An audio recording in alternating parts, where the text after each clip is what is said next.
ഇന്ന് സ്കൂളിൽ പോണില്ല, മണി 8 കഴിഞ്ഞല്ലോ. കൊള്ളാം. വന്ന് ഞായറാഴ്ച പോലും തിരിച്ചറിയണ്ടേ. ഓ, ഇന്ന് ഞായറാഴ്ച ആണല്ലേ. അല്ലെങ്കിൽ ഞങ്ങൾക്കൊക്കെ എന്നും ഞായറാഴ്ച അല്ലേ നമ്മള്. ആ പറഞ്ഞത് ശരിയാ മോനെ. അല്ല, അതിനിടക്ക് നീ സ്കൂളിൽ വലിയ നാടക സംവിധായിക എന്നൊക്കെ കേട്ടപ്പോ നല്ല കൂലം കിട്ടിയെന്ന് കേട്ടു. സംഗതി ഒരു പറ്റുപറ്റിയെന്നുള്ള നേരാ. പഠിപ്പിക്കാൻ തീരെ സമയം കിട്ടിയില്ല. ആകെപ്പാട് ഹറിബറിയായി പോയി. ഇനിയിപ്പോ ഇതാരും അറിയണ്ട. ആവാത്ത പണിക്ക് പോണ്ടെന്ന് ഇപ്പൊ ബോധ്യമായില്ലേ? ഞങ്ങളെപ്പോലുള്ളവർ കഷ്ടപ്പെട്ട് സംവിധാനം ചെയ്യുമ്പോൾ ചിലർക്കൊക്കെ ഒരു തോന്നലുണ്ട്. ഇതിപ്പോ എന്താ ഈസി അല്ലേ? വിവരം അറിഞ്ഞല്ലോ.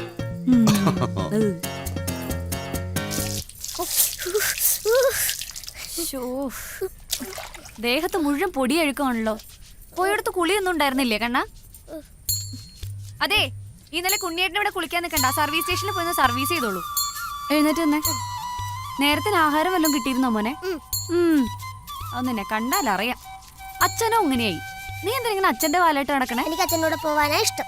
ഒരൊറ്റ കുത്തിയാ വെച്ചെന്നുണ്ടല്ലോ. തിരിഞ്ഞു കിടക്കണേ. സ്കൂളിലും പോണ്ട, എവിടെയും പോണ്ട, അച്ഛന്റെ പിന്നാലെ ഇങ്ങനെ നടന്നു. എന്നാ ഈ അച്ഛന് വല്ല വിചാരമുണ്ട് ഇങ്ങനെ ഒരു കുട്ടി കൂടെ ഉണ്ടെന്ന്? സിനിമയുടെ ലോകത്തെത്തി പിന്നെ എല്ലാം അങ്ങ് മറക്കും. എന്നാ നടക്കുന്നതിന് വല്ല പ്രയോജനം ഉണ്ടോ? അതുമില്ല. ഇങ്ങോട്ട് തിരിഞ്ഞു നിൽക്ക്. ഉണ്ണിയേട്ടാ, ആ തോർത്തിങ്ങെടുത്തേ. മതിയടാ വിളിച്ചത്. വേറെ തുടക്കം മുതൽ കാണണം. അപ്പൊ സിനിമാ പരിപാടി ഉണ്ടല്ലേ? നമ്മളൊന്നും വിളിക്കൂലല്ലോ. ഓ, വിളിച്ച അപ്പ നീ വന്നു. ഏത് സിനിമക്കാ നീ വന്നിട്ടുള്ളത്? അല്ലെങ്കിൽ നിനക്ക് ഞങ്ങൾ ഈ പാവപ്പെട്ട തൊഴിലാളികൾ ഉണ്ടാക്കുന്ന സിനിമയിലും താല്പര്യമല്ലോ. അയ്യോ പാവങ്ങള്. 50 ലക്ഷം മേടിക്കണ തൊഴിലാളി, 1 കോടി മേടിക്കണ തൊഴിലാളി. എന്നാൽ യഥാർത്ഥ തൊഴിലാളിക്ക് സിനിമ കാണണമെങ്കിൽ കാശ് കടം മേടിക്കണം. ആ, അത് പറഞ്ഞപ്പോഴാണ് ഓർമ്മ വന്ന്. കയ്യിൽ കാശൊന്നുമില്ല. വണ്ടിക്ക് 100 രൂപ വന്നേ. വണ്ടിയിൽ പെട്രോൾ അടിക്കാനാ. നോക്കണ്ട, കടമായിട്ട് തന്നാ മതി. നീ എഴുതി വെച്ചോ? എഴുതി എന്റെ കയ്യേശ്വരം നന്നാവാനാവും. റിലീസ് ആകട്ടെ മോളെ, ഞാൻ കാണിച്ചു തരാം. കണ്ടു. അതെ, വരുന്നുണ്ടെങ്കിൽ ആ പാവം പാട്ടിനെ വെറുതെ വിട്ടിട്ട് റെഡിയാകാൻ നോക്ക്. ഓ, നമ്മളില്ലേ അച്ഛനും മോനും മാറുന്ന സിനിമയും കണ്ടിങ്ങനെ നടന്നു. സുഖ ജീവിതം. അത് ശരി. അപ്പൊ നീ അങ്ങനെ കരുതിയിരിക്കുന്നത് ഞാൻ സിനിമ കാണുന്നത് സൂക്ഷിക്കാൻ വേണ്ടിയാണെന്നോ? പിന്നെ ദുഃഖിക്കാനാ? സ്റ്റഡി, പഠിക്കാൻ, പുതിയ ട്രീറ്റ്മെന്റ് പഠിക്കാൻ, പുതിയ ട്രെൻഡ് മനസ്സിലാക്കാൻ. അതൊന്നും അറിയാൻ നാളെ സിനിമ ഉണ്ടാക്കാൻ പറ്റുമോ? ഇപ്പൊ നീ ക്ലാസ് എടുക്കാൻ വേണ്ടിട്ട് പുസ്തകങ്ങൾ റെഫർ ചെയ്യുന്നു. എന്റെ റെഫറൻസ് എന്താ? സിനിമ പറഞ്ഞു കൊടുക്ക്. മതി ജീവിതം, വാ. അല്ലെങ്കിൽ ഇവിടെ നമുക്ക് ക്ലാസ്. അച്ഛനും മോനും.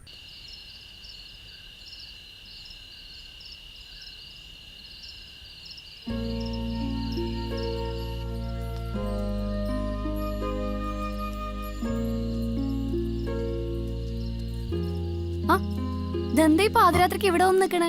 ഉറക്കൊന്നുമില്ലേണ്ടായോ? എന്താ ഉണ്ണിയേട്ടാ ഇത്ര വലിയ ടെൻഷൻ? ഇപ്പൊ എന്താ ഉണ്ടായേ? സിനിമയുടെ കാര്യങ്ങൾ എവിടെ എത്താത്തതിന്റെ ഒരു അത്രേ ഉള്ളൂ. ഞാൻ വിചാരിച്ചു വേറെന്തോ ഗൗരവപ്പെട്ട വിഷയാണെന്ന്. ഇതിപ്പോ തലപോണ കേസൊന്നും അല്ലല്ലോ. സിനിമ ചെയ്തില്ല എന്താ കുഴപ്പം? ശരിയാ, ഞാനിപ്പോ സിനിമ ചെയ്തില്ലാന്ന് വെച്ച് മലയാള സിനിമയ്ക്കോ ലോകത്തിനോ ഒന്നും സംഭവിക്കാൻ പോണില്ല. പക്ഷെ എനിക്കറിയാം എന്റെ മേഖല സിനിമയാണ്. സിനിമയിൽ എന്തെങ്കിലുമൊക്കെ ചെയ്യാൻ പറ്റുമെന്നുള്ള ബോധ്യം എനിക്കും. അതുള്ളിടത്തോളം ഇത് വിട്ട് പോകാനോ മറ്റെന്തെങ്കിലും ചെയ്യാനോ എനിക്കാവില്ല. എവിടെയോ വായിച്ചിട്ടുണ്ട്, ഭൂരിഭാഗം പേരും എത്തിപ്പെടേണ്ടിടത്തല്ല എത്തിപ്പെടുന്നത്. പോലീസുകാരനാവേണ്ടവൻ രാഷ്ട്രീയക്കാരനാവും, ഫുട്ബോൾ താരമാകേണ്ടവൻ ബാർ മുതലാളിയാവും, എഴുത്തുകാരനാകേണ്ടവൻ ബസ് ഡ്രൈവറോ ചുമട്ടുതൊഴിലാളിയൊക്കെ ആവും, മീൻ കച്ചവടം നടത്തേണ്ടവർ സ്കൂൾ ടീച്ചറാവും.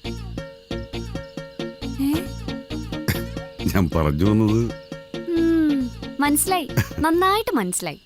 നമ്മളെ മാത്രം ശരിയായ വഴിയിൽ എത്തിച്ചേർന്നു. ബാക്കി പലിശക്കാരനാവേണ്ടവൻ നോവലിസ്റ്റായി, ആർട്ടിസ്റ്റ് ആവേണ്ടവൻ കൂലിത്തല്ലുകാരനായി, പിന്നെ മീൻ കച്ചവടം നടത്തേണ്ട ആൾ സ്കൂൾ ടീച്ചറായി, അതും +2 ടീച്ചർ. വേണ്ട വേണ്ട, നട്ടപ്പാരിക്ക് ഉറക്കൂലേണ്ട സിനിമ ചെന്നിച്ചിരിക്കുക. തലയ്ക്ക് ഭ്രാന്ത് പിടിച്ച ഞാൻ എന്ത് ചെയ്യണം? പോ.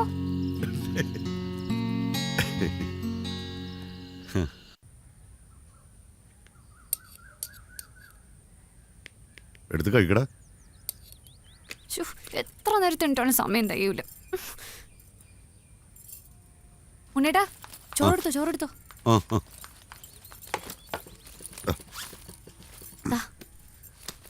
ഉണ്ണേട്ടാ, മഴ പെയ്യാണെങ്കിലേ അയ കിടക്കണ ഡ്രസ് എടുത്തൊന്ന് അകത്തേക്ക് ഇട്ടേക്കണേ. ഞാൻ ഇറങ്ങാം. ഇതിന് സമയമുണ്ട്, ഞാൻ പോയിക്കോളാം.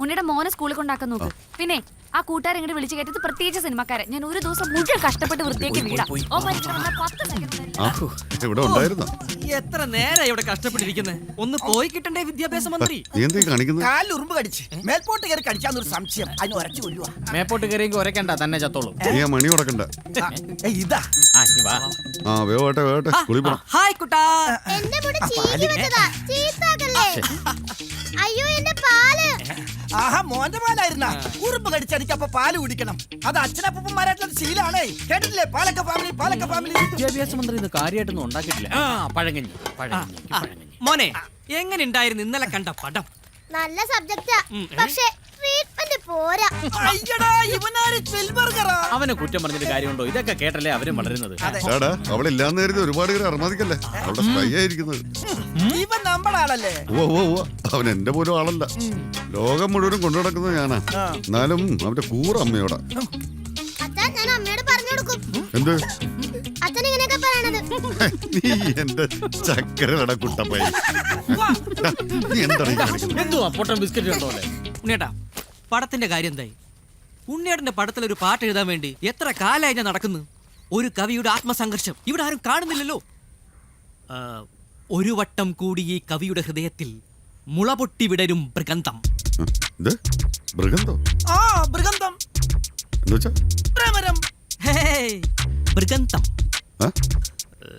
ദുഃഖം പോടാ. ആ, വേണമെങ്കിൽ ശീൽക്കാരൊന്നും അർത്ഥമുണ്ട് കുട്ടി ചിരിച്ചുണ്ടോ മനസ്സിലായി കുട്ടി. ഒരാൾക്ക് ഗാനരചന ഉം. ഒരാൾക്ക് അസിസ്റ്റന്റ് ഡയറക്ടർ അസോസിയേറ്റ് നമുക്കെന്താണാവോ എനിക്കൊന്നും ആവണ്ട ഇവന്മാർ ഇതൊക്കെ ആവുന്ന ഒന്ന് കണ്ടാ മതി അതിനു വേണ്ടിയാ കഷ്ടപ്പെട്ട് പട്ടിണി കിടന്ന് ഞാൻ നിങ്ങളുടെ പുറകെ നടക്കുന്നത് അതെ 4 മണിക്ക് അലാറം അടിക്കും ആ നിമിഷം എല്ലാവരും സ്റ്റാൻഡ് വിട്ടോണം പിന്നെ ഏത് സമയത്ത് മഞ്ജു വരും ഇങ്ങനെ ഭാര്യയെ പേടിച്ച് ജീവിക്കരുതുണ്ണി അത് നമ്മൾ ഈ പുരുഷവർഗത്തിന് തന്നെ അപമാനമാണ് കറക്റ്റ് വെറുതെ അല്ല ഭർത്താവ് മുംബൈ കഴിയിട്ടുവാ അവളുടെ ചെലവിലാ ജീവിക്കുന്നത് അപ്പൊ ഇതിന് പേടിച്ചാലും തെറ്റില്ല ആ അപമാനം അങ്ങോട്ട് സഹിക്കാന്